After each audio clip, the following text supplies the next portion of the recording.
দেখুন, তোমরা সবাই দেখো আমাদের দত্ত বাড়ি।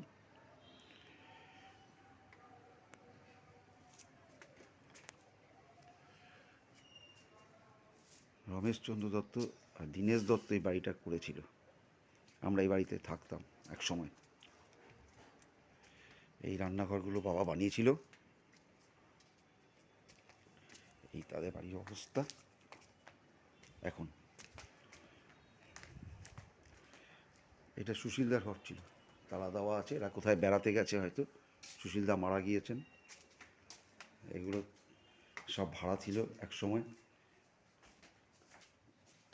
এটা টিঙ্কুর ঘর, বন্ধ, ও তো চলেই গেছে।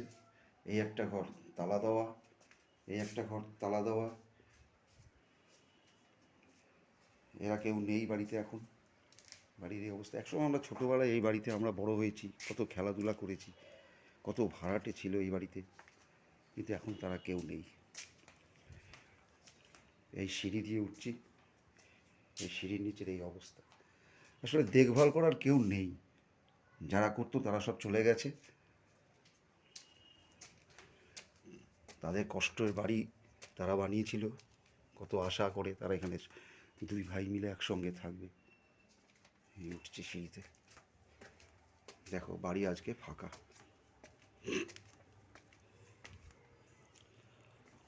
দেখো,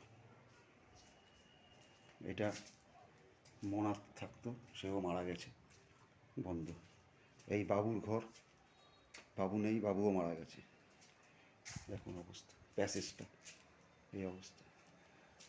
সুভদ্রার ঘর, সুভদ্রা এখন আর নেই, সেও মারা গেছে। সব দরজা বন্ধ বাড়ির, একটা বাড়ির দরজা কোনো খোলা নেই।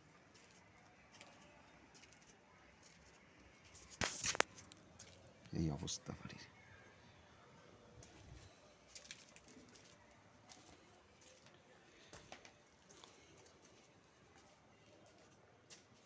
এখন এখানে দাদা থাকে, বাপ্পা থাকে, ওরাও নেই, আছে কোথায় চলে যাবে।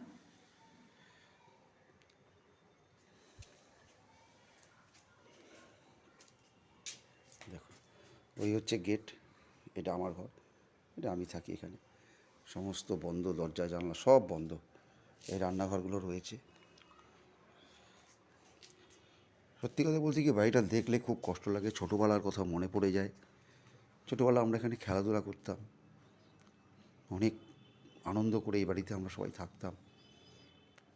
হইচই হতো, কত লোকজন আসতো, আত্মীয় স্বজন আসতো। এখন কেউ নেই, সব এক এক করে চলে গিয়েছেন। বাড়ি দেখলে পরে খুব কষ্ট হয়, কিন্তু কি করবে, দেখভাল করার লোক কেউ নেই এই বাড়িতে। অথচ আমরা একটা বাড়ি করবার জন্য মানুষ কত কষ্ট করে, এর থেকেও এরা সবাই নষ্ট করছে। কি হবে সে বাড়িঘর রেখে। দেখুন,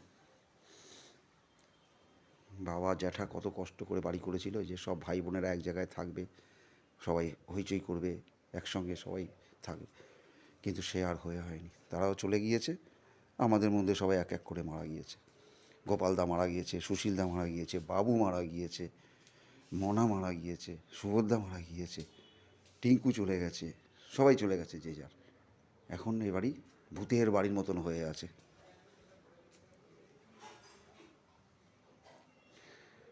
যাই হোক, আমার একটা বলার উদ্দেশ্য, এই বাড়ি আর বেশি দিন কেউ আর থাকতে পারবে না। একদিন আমরাও চলে যাব, থাকবে শুধু বাড়িটা, কতগুলো কঙ্কাল সার একটা বাড়ি, আর থেকে যাবে কতগুলো স্মৃতি। কেউ চিরজীবন, চিরস্থায়ী কেউই নয়, একদিন একদিন সবাইকে চলে যেতে হবে। কিন্তু কত কষ্ট লাগে এসব বাড়িঘর দেখলে। দেখুন, দেখুন অবস্থা। এই পর্যন্ত রাখছি, পরে একদিন আবার কথা হবে।